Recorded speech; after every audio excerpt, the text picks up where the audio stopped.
Mukunda jewellery Hanamkonda ప్రారంభోత్సవ offer flat 20% VA December 14 నుండి 22 వరకు. వచ్చిన భర్త అని అనలేదు. ఎవరు బయటికి వెళ్ళడం లేదు, పోలీసులను చూసి బయటికి రావడమే లేదు. ఇట్లా సందులకి వెళ్ళి కిటికీలకి వెళ్ళి చూడడమే సరిపోతుంది. అయినా అప్పుడు ఎట్లుండంటే అసలు ఎవరన్నా బయటికి వెళ్ళి ఒంటరి పోవాలన్నా కూడా భయపడేది. ఇక్కడ పోలీసు వాళ్ళు ఎదురవుతారా, అక్కడ అన్నలు ఎదురవుతారా అన్న ఆలోచనలోనే ఉండేది వాళ్ళు. అలాంటప్పుడు ఎవరు కూడా వచ్చి ఏం చెప్పబోయేది మా గురించి, అసలు నాతోటి మాట్లాడాలన్నా భయపడేది. ఏమి మధ్యాహ్నం 3 గంటలకు వెళ్ళిపోయారు వాళ్ళు. వెళ్ళిపోయినాక నేను నా పార్టీకి వెళ్ళిపోయింది. ఇక వాళ్ళకు ఏపీటీ ఇట్లా ఉంటుంది కదా, ఎక్కడెక్కడ ఉందనే తెలుసు కాబట్టి వెళ్ళిపోయిండు. వెళ్ళిపోయినాక మళ్ళీ ఒక 15 రోజులకు వచ్చి కలిసిండు. ఇంట్లోనే కలిసారా? ఇంట్లోనే కలిసిండు. ఇంట్లో కలిసినాక ఇక పిల్లలు అంతా చూసిండు, వెళ్ళిపోయిండు. అంటే మా పిల్లల్ని చూడాలి అనుకున్నప్పుడే ఇంటికి వచ్చేది, లేదంటే ఏం రాకపోయేది. ఇక నేను మాత్రం పిల్లల్ని సాధడమే నాకు లక్ష్యం. కరెక్టే అమ్మ. బయటకు వెళ్ళినప్పుడు ఏదైనా పిల్లలు చూడాలనుకుంటే వచ్చేవారు కదా, కానీ బయట ఆయన చేసే కార్యక్రమాలు పేపర్లో చూసినప్పుడు కానీ ఏదైనా ఎన్కౌంటర్ అవుతున్నప్పుడు మీరు భయం లేదా, నా భర్త ఉన్నాడా అనుకోని? ఇక భయము అని అంటే అదొక పోరాటం అని అనుకునేది. అది ఏదైనా జరగవచ్చు. ఎప్పుడు చెడు వార్త వింటారని అనిపించలేదా? నాకేమనిపించపోయేది, ఏం కాదని అనిపించేది. అయితే వీళ్ళకి ఎట్లున్నాయంటే నేను పట్టుకుంటా, నేను ఇది చేస్తా అది చేస్తాను, వాళ్ళకుంటే నేను దొరకను అనేది ఈయనకుండేది నమ్మకం. నేను దొరకను అనే నమ్మకం ఈయనకుంటే, పట్టుకుంటా అనే నమ్మకం వాళ్ళకు ఉండేది. ఆ ఇద్దరి మధ్య నా నమ్మకం ఏంటంటే నా భర్త దొరకడు, ఏం కాదు అనే నమ్మకం నాకుండేది. అట్లా నేను ఆయనకు ధైర్యం కూడా చెప్పేది. అలా ఎన్ని సంవత్సరాలు ఉన్నారు ఆయన? ఎన్ని సంవత్సరాలు అంటే ఇక ఆయన పరిచయం అంటే 86 నుండి ఇక 99 దాకా. ఎందుకు వచ్చా అంటే మేము ఒకసారి పార్టీ ఆదేశాల మేరకే హైదరాబాద్లో ఉంచారు మమ్మల్ని.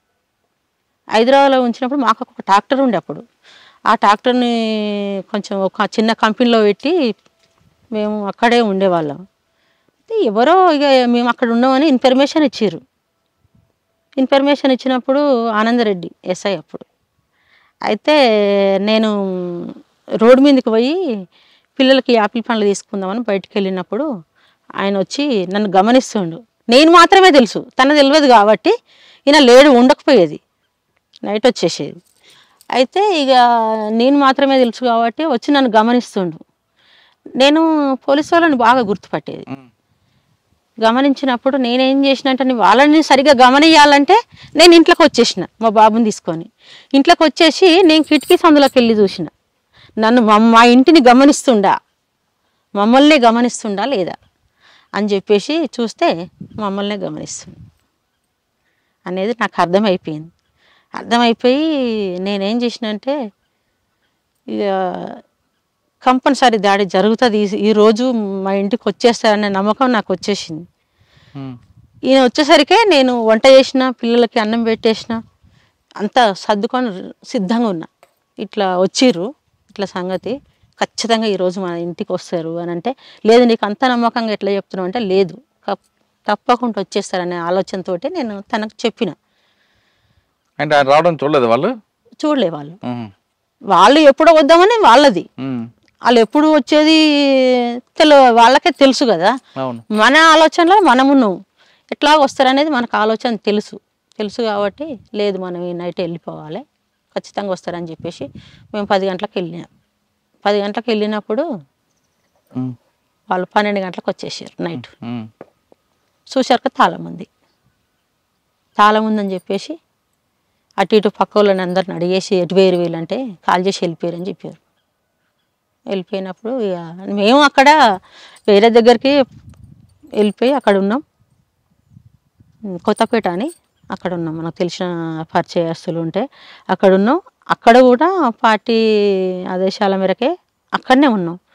ఆ క్రమంలో ఏంటంటే ఇక తప్పదు, ఇక నేను వెళ్ళిపోతా అన్న ఆలోచనతో మళ్ళీ వాళ్ళని కలిసి వెళ్ళిపోయింది ఇక మొత్తానికి.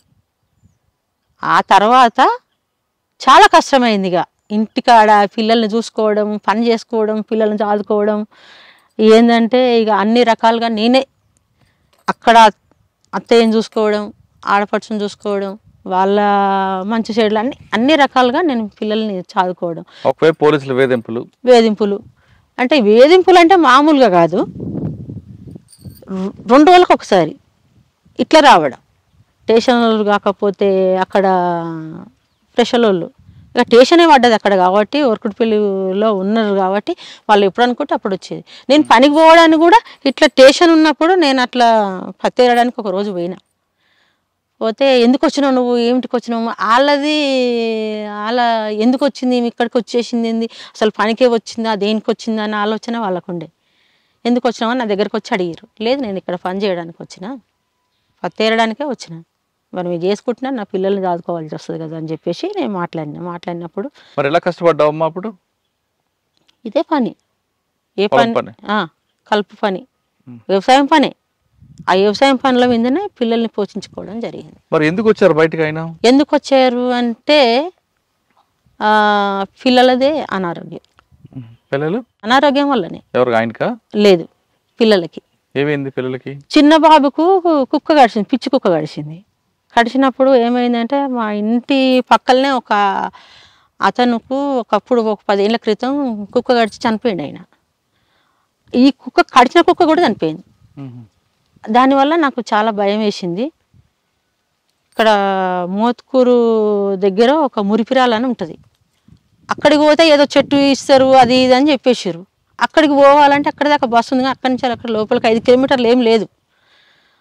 అలాంటప్పుడు అది పొద్దుగాలనే 7 గంటల నుంచి వెళ్ళి సాయంత్రం అంతే ఉదయం 10 గంటల వరకే అక్కడ చెట్టు ఇస్తారట. ఆ టైంకి నేను పోవాలంటే ఏం చేయాలి, 5 కిలోమీటర్లు. చిన్న బాబు 2 సంవత్సరాలు ఉండు, 4 సంవత్సరాలు ఉండు. అయితే నడుస్తలేడు ఇక, వెనక కట్టుకుని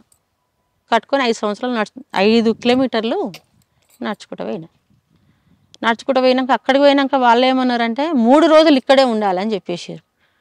మరి ఎక్కడ తినాలి, ఎక్కడ ఉండాలి, అప్పుడు పరిస్థితి ఏంది, బాబుకి ఎట్లా అన్నం పెట్టాలని చెప్పేసి మనకు తెలిసిన తల్లు ఉంటే అక్కడికి పోయి 2 గిన్నెలు తీసుకొచ్చుకొని కొన్ని బియ్యం తెచ్చి ఆ 3 రోజులు అక్కడే ఉండి ఆ మందేందో అబ్బాయికి ఇప్పించుకొని, ఎందుకంటే మరి ఏం జరుగుతుందో తెలియదు, పిచ్చుకుక్కనే అన్న ఆలోచనతోటి ఇబ్బందులలోనే మళ్ళీ వచ్చేటప్పుడు కూడా మళ్ళీ 5 కిలోమీటర్లు మళ్ళీ వెనక కట్టుకొని నడుచుకుంటూ వచ్చిన. ఇట్లా సంకలు ఎత్తుకుంటే ఆగపోలేదు కదా, చిన్న బాబు కదా అని చెప్పేసి అట్లా చాలా కష్టపడ్డా పిల్లలకి.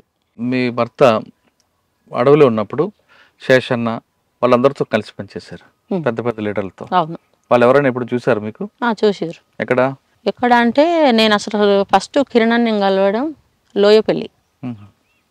లోయపల్లిలో అన్న పిలిపించుకున్నాను నన్ను. అక్కడ మన బూడిద అనురాధ కలిసిందా? లేదు, అనురాధక్క రాధక్క కలవలే. అయితే అన్న అక్కడికి పిలిపించుకున్నాను. అక్కడ చూసారా శేషన్న కానీ లేదంటే సాంబశివుడు కానీ కలిసారా?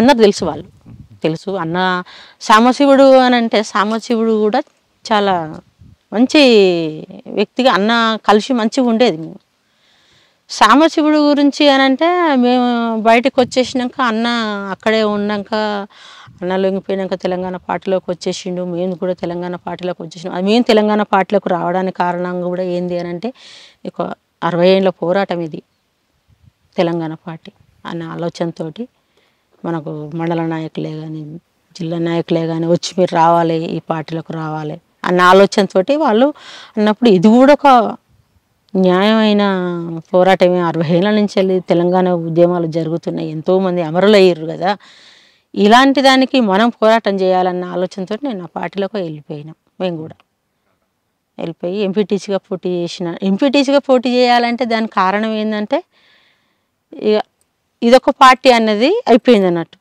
దాంట్లో ఎంపీటీసీగా పోటీ చేసిన. నేను గెలిచారా? లేదు, 50 ఓట్లతోటి పోయినా. అంటే సానుభూతితోటే, నా దగ్గర పైసలు లేవు కదా, ఈయన అప్పటికే లొంగిపోయింది. అప్పుడే 2001లో ఎలక్షన్ జరిగింది, నాకు డబ్బులు లేవు కాబట్టి పెట్టంతా పెట్టినాము. సానుభూతితోటే ఒడ్లు మన ఓట్లు ఎట్లా అంటే 2nd స్థానంలో వచ్చేసిన నేను. అంటే ఆ 2nd స్థానంలో ఎట్లా వచ్చిన అంటే హోమ్ మినిస్టర్ గారు ఊరు కదా, టీడీపీ వ్యక్తి గెలిచిండు. ఇక్కడ జర బలంగా ఉంటుంది కాబట్టి గెలిచింది. అంటే 2 ఊర్లకు కలిసి ఎలక్షన్.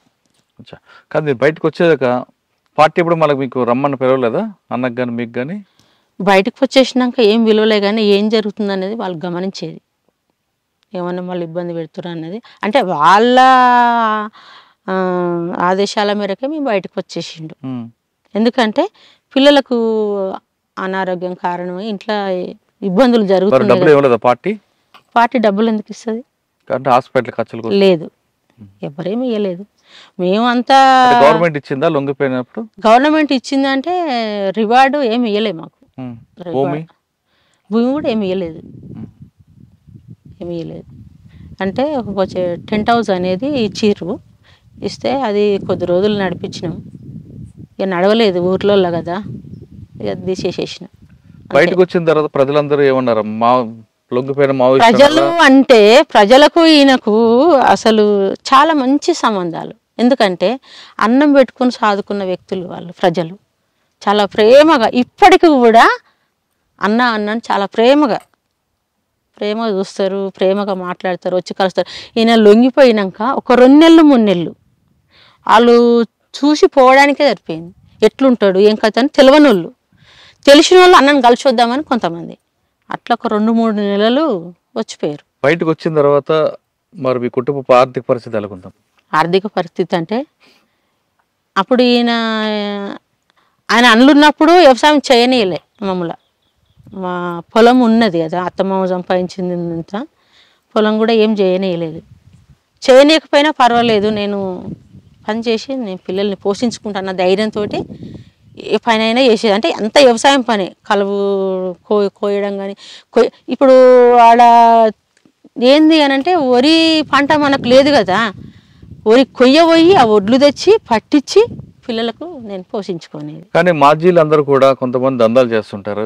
అదే విధంగా వరికొప్పుల మల్లన్న వెళ్ళారా? లేదు, వ్యవసాయం చేసుకుంటూ వ్యవసాయం చేసుకుంటూనే ఉన్నాం. మాకు అలాంటి దందాలు అప్పుడు అండ్లున్నా ఎండ్లున్నా ఏ రకంగా అయినా మేము ఒకరికి న్యాయంగానే ఉండేది, కానీ ఎలాంటిది అట్లాంటివి బయటకు వచ్చిన